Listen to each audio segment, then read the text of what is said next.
Have you ever wondered how Botox actually works? It's really simple when you break it down.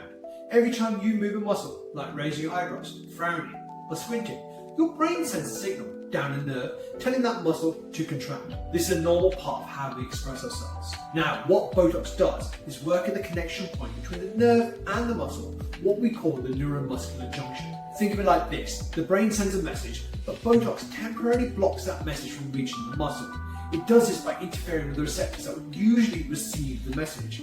As a result, the muscle doesn't contract or contracts much less. And that's what softens lines and wrinkles that are caused by repeated movements. Importantly, Botox doesn't affect the nerves permanently or numb the area. It just gives the muscles a little break. And over time, as the effects wear off, the connection naturally restores.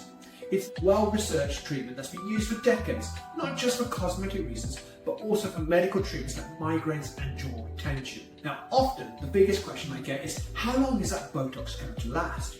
Typically, when someone starts doing Botox for the first time, especially in the forehead area, I'd say 3 to 4 months. If someone said, well, how long does it last on my jaw pain? Around 4 to 5 months. For underarm sweating, between 4 to 6 months, and it's normally repeated twice a year.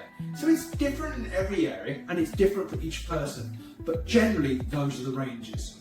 If you can focus on certain areas like the forehead, the medial brow, and the crow's, and after a couple of treatments, typically around 3, most of my patients normally find they're getting 5 months to 6 months between treatments. Curious about treatments like this? Explore more patient journeys and expert advice on our website.